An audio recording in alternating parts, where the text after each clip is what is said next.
Біз қазір ромбик пердесін тігетін боламыз. Ол үшін бізге моншақтар керек болады. Фурнитура сатылатын жерде сатылады. Матаға түстес жіп керек, ине, қайшы керек болады. Біз қолмен жасаймыз. Қолмен моншақтарын тігіп шығатын боламыз. Бұл пердені бастамас бұрын алдыңғы видео сабақтан стаканчик пердесін жасалу жолын көріп алыңыздар. Бастыңғы жағы осылай болып тұрады. Стаканчик пердесіндей болып. Бірінші осылай стакандарын тігіп аласыздар. Сосын осы астыңғы тігістен 12 сантиметр өлшеп инемен түйреп аламыз.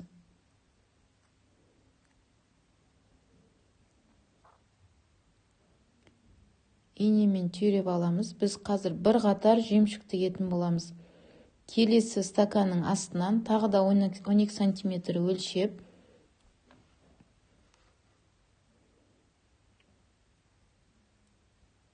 осы жерді біріктіріп жемшігімізді қадап шығамыз.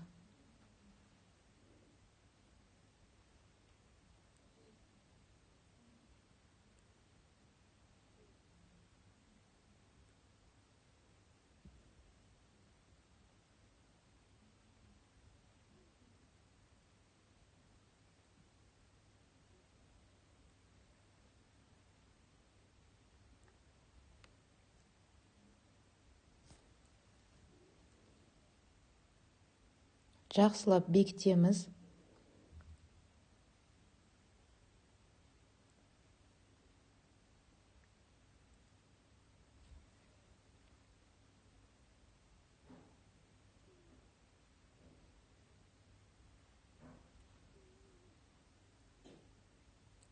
Видео сабақты түсіну үшін қайта-қайта көрулеріңіз керек болады.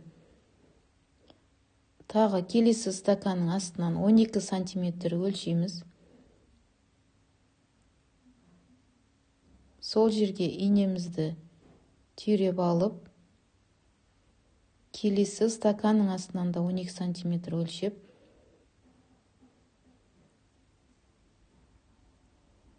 түзулігіне мән беріңіздер.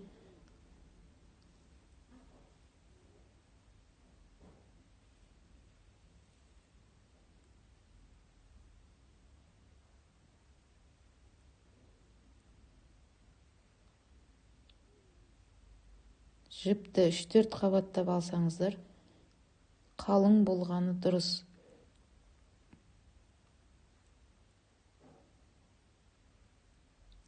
Келесі жемшігімізді қыстырамыз осылай.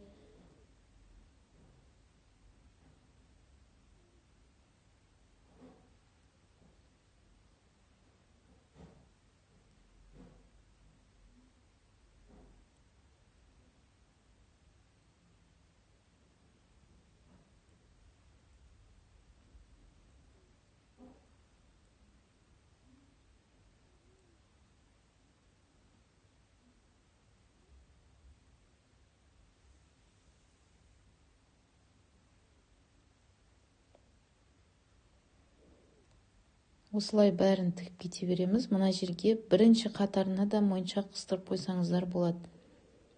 Енді біз екінші қатарын тігетін боламыз. Сонда бізге 3 қатар жемшік түсетін болады.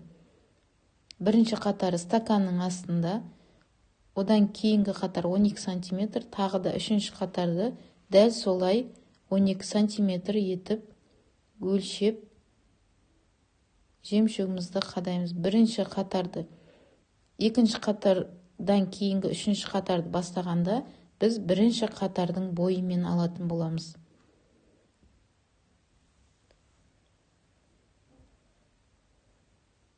Бұл өз қалауларыңыз бойынша негізі 3 қатар, 4 қатар жасасаңыздар да болады.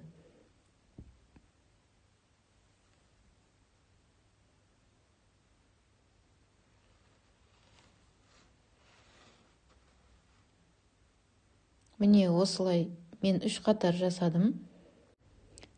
Енді мына жерлерге крючок ілеміз біз, жоғарысына Енді дайын болған пердемізді карнизге апарып ілеміз. Осылай перде ромбик пердесі дайын болды.